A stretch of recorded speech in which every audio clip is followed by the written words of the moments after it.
주 앞에 드리며 나아갑니다. 주님 인도하여 주시옵소서.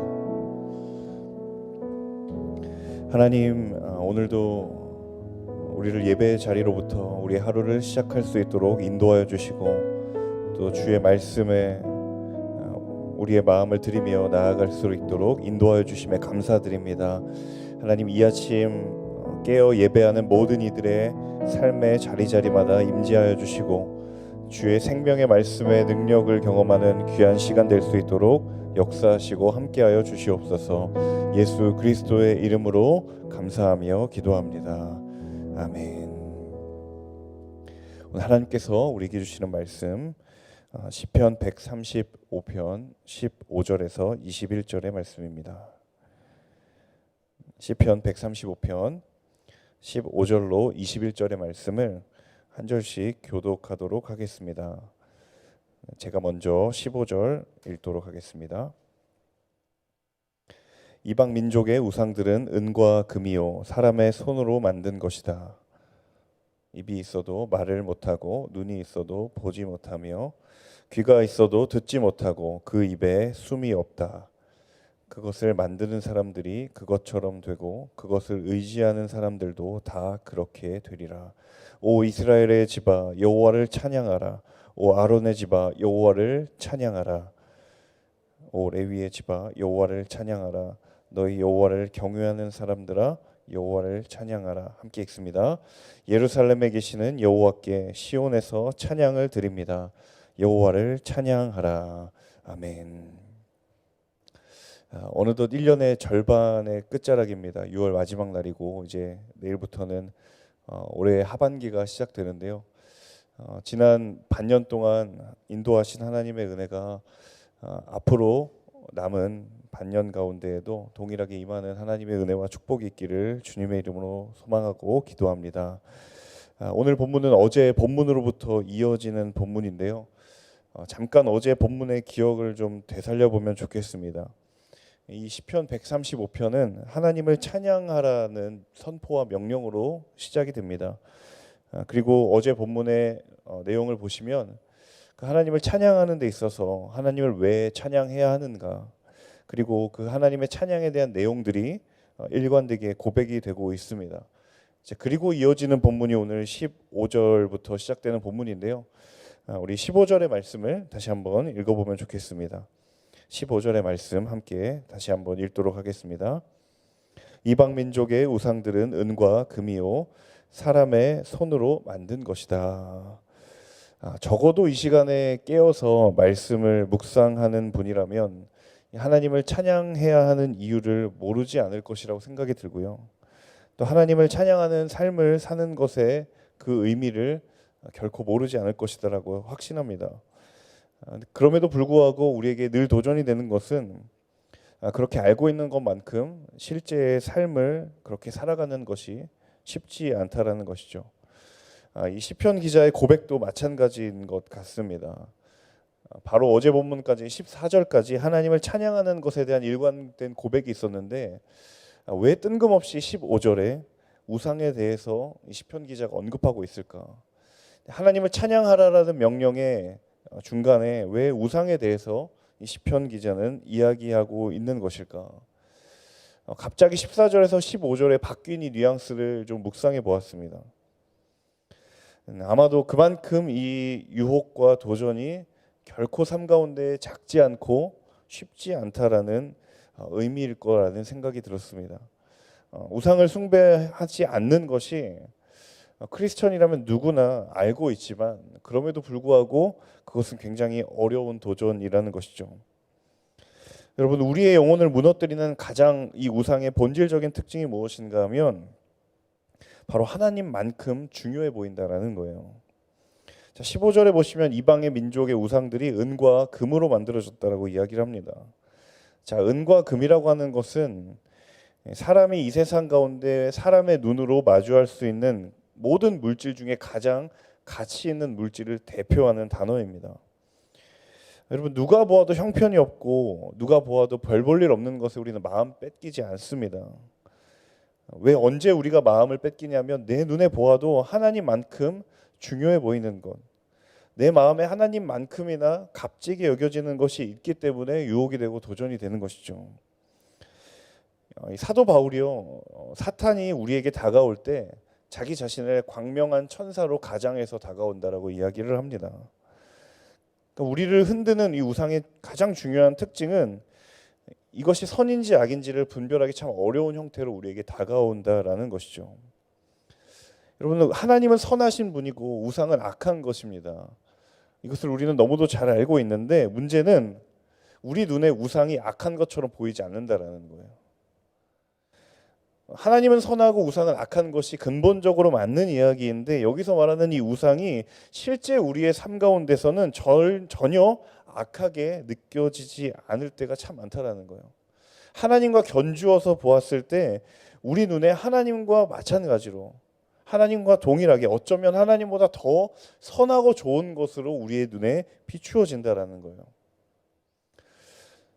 여러분, 부모가 자녀를 위해서 애정을 쏟고 온 정성을 다하는 것이 얼마나 값진 일입니까? 사람들은 누구도 그것을 악하다라고 이야기하지 않습니다. 그런데 수많은 부모들이 하나님의 자리에 자녀를 두면서 살아갑니다.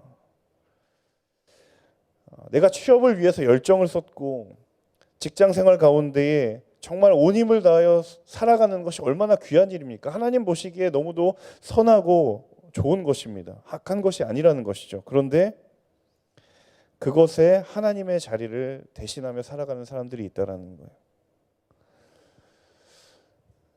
하나님은 선하고 우상은 악한 것이라는 것이 우리 눈에 보아도 분명하게 판별이 되면 너무 좋을 것 같은데 방금 말씀드렸던 이러한 예들처럼 내가 열정을 다하고 내가 땀과 수고를 쏟는 것이 결코 악해 보이지 않는 것인데 결국에는 하나님의 자리에 그것이 대신하고 있다면 그것은 분명히 우상이라고 이야기를 한다라는 겁니다. 이방 민족들의 우상이 은과 금으로 만들어졌다라는 건 누가 보아도 좋아 보이고 누가 보아도 마음 뺏길 만한 그런 것들이 우리 눈에 지금 있다라는 것입니다. 여러분, 이 말을 오해하지 않으시면 좋겠습니다. 제가 이 말을 했다고 해서 그럼 대충 살아도 되는구나, 최선을 다하지 않으며 살아가도 되는구나, 이것을 의미하는 것이 아니라는 거예요.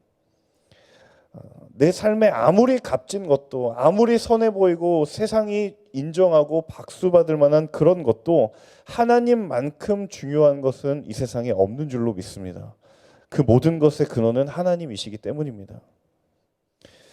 오늘 이 하루를 살아갈 때 저와 여러분의 삶에 정말 하나님만큼 중요해 보이는 것이 무엇인지를 오늘 이 말씀을 바라보며 다시 한번 우리의 삶을 점검해 볼 수 있기를 원합니다.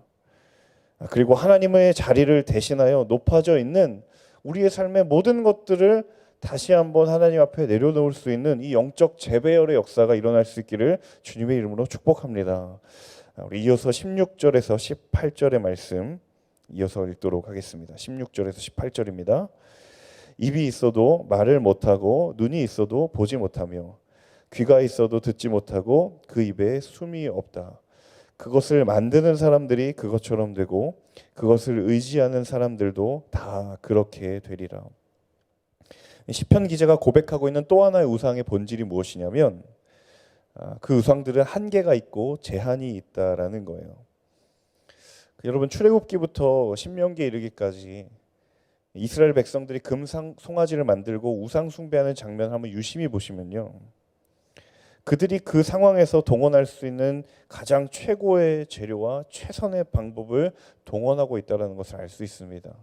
사실 여러분, 광야라고 하는 것은 내가 하루 먹을 것을 조달하기에도 굉장히 어려운 상황임에도 불구하고 그곳에서 금을 가지고 송아지를 만든다라는 건 인간이 할 수 있는 가장 최선의 노력을 다했다라는 거예요.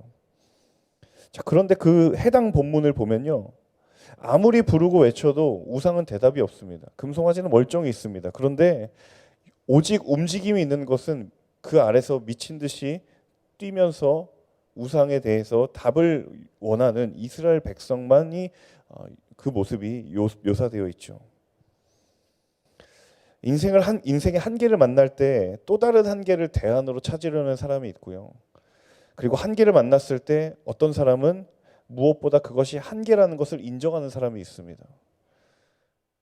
근데 그 문제의 상황을 진단하는 이 두 사람의 해결의 방법과 이 문제를 이겨내 나아가는 갈등의 그 해결의 방법이 너무도 다르다는 거예요. 자, 우상으로부터 하나님께 돌아가는 가장 빠른 방법은 무엇이냐? 내가 붙들고 있는 것이 우상이라는 것을 인정하면 됩니다. 내가 붙들고 있는 것이 하나님이 아니라면 어떤 것이든 그것은 우상이 될 수 있다는 것을 인정하는 것으로부터 영적인 회복이 출발한다는 사실입니다. 여러분, 구약의 예언서를 보면 이스라엘이 딱 한 번의 죄로 하나님의 심판을 경험하는 경우는 거의 없습니다. 반복된 죄에 하나님의 반복된 책망과 경고를 계속하시고 항상 돌아갈 수 있는 기회를 주시고 항상 돌이킬 수 있는 자리를 마련해 주십니다. 자, 왜 그럴까? 죄를 짓지 않는 것만큼이나 중요한 것이 무엇이냐면 그것이 죄를 인식하고 인정하는 것이 중요하다는 거예요. 어쩌면 하나님은 우리에게 죄를 절대로 짓지 않으리라는 그 기대보다 그것이 죄라는 것을 인정하고 돌아가는 것을 하나님이 원하시는 것을 우리에게 더 크게 요구한다는 것을 이 예언서를 보면 참 그런 생각이 많이 든다는 거예요. 여러분, 죄를 짓지 않으며 살아가는 것이 우리의 삶 가운데 너무도 중요하지만 참 우리의 삶이 그렇지 않잖아요. 하나님은 또 다른 피할 길을 내어주시는데 그것은 무엇이냐면 그것이 죄라는 것을 인정하라는 거예요.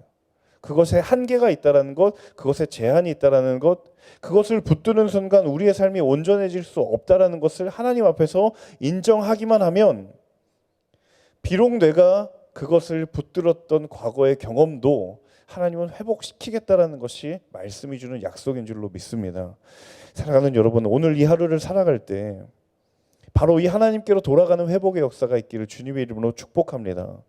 입이 있어도 말을 못하고 귀가 있어도 듣지 못하고 눈이 있어도 보지 못하는 것에 하나님의 자리를 내어주지 않는 그 돌이킴의 역사가 우리 모두에게 있을 수 있기를 주님의 이름으로 축복합니다.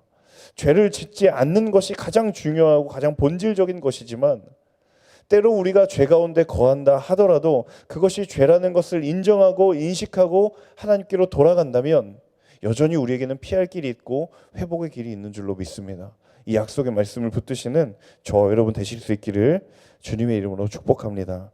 우리 19절에서 21절 마지막 세 구절을 함께 읽도록 하겠습니다. 19절에서 21절입니다. 오 이스라엘의 집아 여호와를 찬양하라. 오 아론의 집아 여호와를 찬양하라. 오 레위의 집아 여호와를 찬양하라. 너희 여호와를 경외하는 사람들아 여호와를 찬양하라. 예루살렘에 계시는 여호와께 시온에서 찬양을 드립니다. 여호와를 찬양하라. 자, 15절에서 18절 방금 읽은 본문까지 시편 기자는 우상 숭배를 경계하는 고백을 합니다. 우상 숭배를 하지 말라는 경고죠. 그리고 이후에 19절에서 21절까지 이 언급되어 있는 사람들, 가만히 이 사람들의 특징들을 살펴보면요, 한마디로 말하면 앞서 15절에서 18절 사이에 우상 숭배를 하지 말라는 그 경고를 들어야 할 대상들이에요. 자, 그런데 그 사람들을 하나하나 면면히 살펴보면 그 사람들 어떤 사람들인가? 그런 명령이 별로 필요해 보이지 않는 사람들입니다. 여러분, 19절에 이스라엘의 집, 아론의 집, 제사장을 이야기하는 거고요. 레위의 집, 성막에서 평생의 성막에 대한 직무를 감당하는 사람들입니다. 여호와를 경외하는 사람들. 하나같이 다 이 15절에서 18절 사이에 우상 숭배를 하면 안 된다라는 경고가 그저 그들에게는 그다지 필요가 없어 보이는 사람들이라는 거죠. 가장 하나님과 친밀해 보인다라고 여겨지는 사람들, 평생에 가장 하나님을 사랑한다라고 자부할 수 있을 만한 그런 사람들, 스스로 가장 우상과 멀리 있다라고 생각할 수 있는 그런 사람들이 이 19절에서 21절에 그 이야기를 듣는 사람들이에요. 더군다나 이 구절에서 시편 기자는 그들을 향해서 하나님을 찬양하라고 이야기합니다.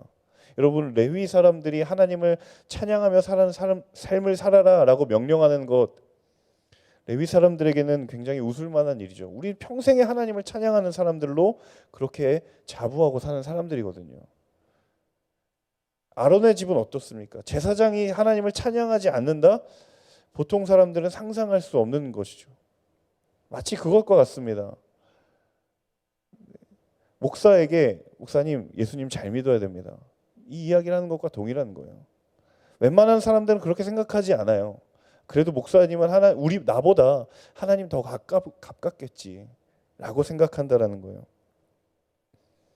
당연한 것이 아닐까. 이스라엘이 하나님 찬양하는 것, 아론의 집이 제사장이 하나님을 찬양하는 것, 레위인들이 하나님을 찬양하는 것 하나도 이상해 보이지 않고 당연한 것처럼 보이는데, 자, 왜 그럼에도 불구하고 시편 기자는 새삼스럽게 이 명령을 했을까?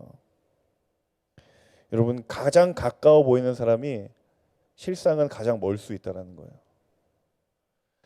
가장 가까워 보일 만한 사람들이 사실은 하나님을 제일 모를 수 있다는 거예요. 제가 이 19절에서 21절 말씀을 묵상하면서 굉장히 가슴이 철렁 내려앉았어요. 왜냐하면 저를 향해 하는 말씀 같았거든요. 사람들의 눈에 보이기에는 목사가 하나님과 가장 가까워 보이고 언제라도 하나님과 친밀한 관계를 맺는 것처럼 사람들은 생각하지만 실상은 그렇지 않을 수 있다는 거예요. 적어도 여러분 새벽 예배에서 이 새벽의 자리를 지키는 사람이라고 한다면 누가 봐도 저 사람은 하나님과 가깝구나, 하나님께 마음을 쏟고 있구나라고 여겨질 수 있지만 사실 우리조차도 하나님 앞에 우리의 믿음을 늘 점검하지 않으면 가장 먼 존재일 수 있다는 거예요. 여러분, 당연했던 것들을 새롭게 받아들이라고 하나님 말씀하십니다. 그러면 거기에 감사의 회복이 있을 줄로 믿습니다. 익숙한 것들을 낯설게 대하라고 하나님 요구하실 때가 있습니다. 그러면 거기에서 은혜를 발견하게 됩니다. 내가 그 인생에 가장 자신했던 것들을 겸손하라고 하나님이 요구하실 때가 있습니다. 그렇게 여길 줄을 알 때가 우리 가운데 다가온다는 것이죠. 그렇게 여겨지면 거기에 하나님의 능력이 있다는 사실입니다. 여러분, 이 영적인 비밀을 기억하십시오. 우상 숭배와 평생의 거리를 두고 사는 것만 같아 보이는 아론의 자손들, 그리고 레위의 자손들, 하나님을 경외하는 사람들, 그들조차도 평생에 하나님을 찬양하고 우상을 경계해야 되는 것을 마음에 품고 살아가는 이유가 무엇인가? 여러분, 우리에게 도전이 있는 것은 하나님을 모르는 사람이 이런 도전에 직면하며 살아가지 않는다라는 거예요. 바로 오늘 하나님의 말씀에 생명이 있고 하나님의 말씀을 따라야 한다라고 생각하는 사람들에게 직면하는 유혹들이 오늘 시편 기자가 고백하는 유혹이라는 사실입니다. 하지만 여러분, 하나님 손에 붙들려 있는 사람은 그 하나님의 말씀대로 살아가도록 하나님이 힘주시고 하나님이 끊임없는 믿음의 용기를 우리 모두에게 부어주실 줄로 믿습니다. 거기에 영적인 능력이 있고 거기에 회복의 비결이 있는 줄로 믿습니다. 여러분, 오늘 말씀을 묵상하면서 저는 그런 생각이 들었습니다. 내가 이 본문에 대해서 설교를 더 이상 할 게 무엇이 있을까? 제가 아내한테 그랬거든요. 우상 숭배를 하지 말라. 안 하면 되는 것이지 뭘 이걸 구구절절히 더 설명을 해야 되나? 그냥 표면 그대로 우상 숭배를 안 하면 되는데. 그랬더니 저희 아내가 피식 웃으면서 그러게. 근데 좀 쉽게 할 수 있는 방법 좀 설교에서 알려주라고. 근데 결국에는 쉽지 않았던 것 같아요, 본문이. 그런 도전인 것 같습니다. 우상 숭배를 하지 말라는 것을 누구도 모르는 사람 없습니다. 그런데 그것이 우리에게 실제적인 도전이기 때문에, 특히나 그것을 아는 사람들에게는 더 큰 도전이기 때문에 이 말씀이 우리에게 더 많은 울림을 주는 것이 아닐까. 오늘 이 하루를 믿음의 걸음으로 시작할 것이라고 그렇게 믿고 그렇게 구하고 이 하루를 시작하는 우리 모든 예배자분들에게 정말 하나님의 말씀이 우상보다도 더 값지게 우리에게 다가오는, 그리고 그렇게 경험되는 은혜 역사가 저 여러분 가운데 있을 수 있기를 주님의 이름으로 축복합니다. 그 믿음의 걸음을 포기하지 않은 분들에게 주님 오늘 동행하시고 그것을 온전히 이룰 힘과 은혜를 더해 주실 줄로 믿습니다. 함께 기도하며 나아가겠습니다. 이 시간 함께 기도하며 나아가실 때 하나님, 이미 알고 있는 것들이 정말 내 삶 가운데 행해지고 있는 것인지를 다시 한번 돌아보게 됩니다. 우상을 숭배하지 않는 것, 크리스천이라면 모르는 사람이 없지만 왜 우리는 늘 이 도전 앞에 유혹을 받고 무너져야 하는 것인가? 하나님, 다시 한번 우리의 삶에 하나님처럼 보이는 우상들을 이 시간 철저하게 내려놓는 영적인 재배열의 역사가 있을 수 있도록 인도하여 주시옵소서. 하나님, 죄가 죄라는 것을 인식하고 인정하는 것이 너무도 필요한 시대를 살고 있습니다. 우상이 우상인 것을 직시하는 것을 우리에게 너무도 요구하는 그러한 시대를 우리가 살아가고 있습니다. 오늘 이 하루를 살아갈 때에 하나님과 친밀해 보인다라고 자부했던 사람들도, 하나님을 사랑한다라고 자신했던 사람들은 마저도 우상을 숭배하지 아니하고 하나님을 찬양하는 것이 생동감 있는 하나님의 명령이어야 함을 하나님 다시 한번 우리 가운데 말씀하실 때, 오직 하나님의 말씀에 붙들린 자 되어 이 하루를 승리하며 살아가는 복된 하루가 될 수 있도록 인도하여 주시옵소서. 함께 주신 말씀 붙들고 함께 간절히 기도하며 나아가겠습니다. 사랑하는 주님, 하나님, 오늘 주신 말씀을 다시 한번 우리 마음 가운데 새기며 우리의 삶 가운데 곳곳에 수면들어 있는, 그럼에도 불구하고 하나님, 우리는 인식하며 살아가지 못하고 있는 우리 삶의 수많은 우상들을 이 시간 다시 한번 십자가 앞에 내려놓기를 소망합니다. 하나님은 선하신 분이고 우상은 악한 것입니다. 우리 눈에 그렇게 분별되면 너무도 좋을 것만, 우상마저도 하나님과 같이 선해 보이는 것들이 너무나도 많이 있습니다. 내 안에 하나님보다 높아져 있는 열정, 내 안에 하나님보다 더 높아져 있는 내 삶의 목적과 비전과 방향들, 하나님, 그것이 하나님으로부터 비롯된 것임을 다시 한번 믿음의 눈으로 바라보게 하여 주시옵소서. 내가 간절히 바라고 내가 간절히 소망하고 그것을 향하여 내 삶을 쏟고 내 노력과 내 열정과 땀을 쏟고 있는 그것, 하나님으로부터 온 것임을 기억하게 하여 주시옵소서. 하나님, 그것이 결코 선한 것이고 그것이 결코 내 삶에 중요한 것이라 하더라도 그것이 하나님보다 앞설 수 없음을 믿음으로 고백하며 나아가는 하나님의 사람들 모두가 될 수 있도록 인도하여 주시옵소서. 하나님, 허탄한 것에 마음 두지 않는 하나님의 사람들 되게 하여 주시옵소서. 하나님, 내가 가장 친밀하고 하나님과 가장 가깝다고 하나님 사랑한다라고 자부하는 사람들마저도 우상을 멀리하고 하나님을 찬양하라는 그 근원적인 명령으로 돌아가야 함을 잊지 않게 하여 주시옵소서. 당연했던 것들을 새롭게 받아들이는 감사의 회복이 있게 하여 주옵소서. 익숙했던 것들을 낯설게 대하는 은혜의 발견의 역사가 있게 하여 주옵소서. 자신했던 것들을 겸손하게 여길 줄 아는 하나님의 능력에 붙들린 사람들이 되게 하여 주옵소서. 아버지 하나님, 거기에 영적인 능력이 있고 거기에 회복의 비결이 있는 줄로 믿사오니 오늘 이 하루를 살아가며 나아갈 때에 하나님의 사람들 모두가 이 믿음의 능력을 경험하는 사람들이 되도록 주님 축복하시고 역사하여 주옵소서. 아버지, 인도하여 주시기를 간절히 원합니다. 주님, 영으로 임하여 주시고 우리의 삶 가운데에 능력으로 임하여 주옵소서. 주님, 역사하여 주시옵소서.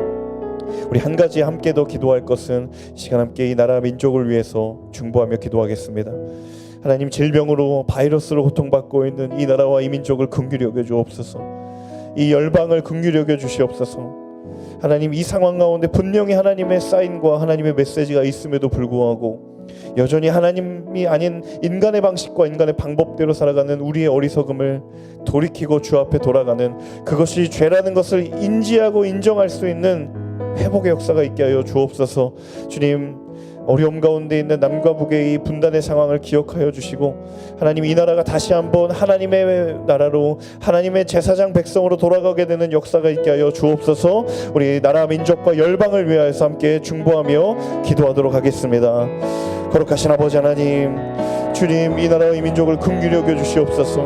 주님, 주의 은혜를, 주의 긍휼을 구하며 간절히 기도하며 나아갑니다. 주님, 질병으로 고통받고 있는 자들, 보이지 않는 바이러스로 고통받으며 여전히 두려움 가운데 머물러 있는 수많은 사람들, 아버지 하나님 기억하여 주시고 주님, 그들 가운데 찾아가 주셔서 위로하여 주옵소서. 하나님, 환난 가운데 주를 부르는 그것이 그 인생의 가장 놀라운 은혜와 위로와 평안임을 그들이 알게 하여 주옵소서. 하나님, 죄악 가운데 있는 자들, 아버지 하나님, 특별히 죄라는 것을 인지하지 못하고 죄라는 것을 인정하지 못하며 살아가는 어리석은 자들이 바로 우리의 힘을 먼저 자각하며 나아가는 하나님의 사람들 모두가 되도록 인도하여 주옵소서. 하나님을 고백하며 그 믿음을 드리며 살아가는 우리가 먼저 주 앞에 돌아가는 역사가 있게 하여 주시고, 하나님, 교회가 주 앞에 순결함과 거룩함을 회복하게 하여 주옵소서. 아버지 하나님, 주님 또한 남북의 극단적인 긴장의 상황과 경쟁의 상황들 가운데 이 전쟁을 아버지 하나님 주관하시는 분은 오직 하나님을 고백하게 하여 주시옵소서. 주님, 북한 정권이 아버지 하나님 앞에 돌아가게 되는 역사가 있게 하여 주옵소서. 아버지 하나님, 이 나라 이 민족 그리고 열방이 하나님 앞에 하나님의 뜻을 깨닫고 돌이키게 되는 하나님의 역사가 있을 수 있도록 주님 인도하여 주시고 역사하여 주옵소서. 하나님, 주님 하실 일을 기대하며 나아갑니다. 주님 선하신 주님 임하여 주시옵소서. 우리 계속해서 각자의 개인적인 기도의 제목을 가지고 계속해서 기도의 자리로, 더 깊은 자리로 나아가도록 하겠습니다. 사랑하는 주님,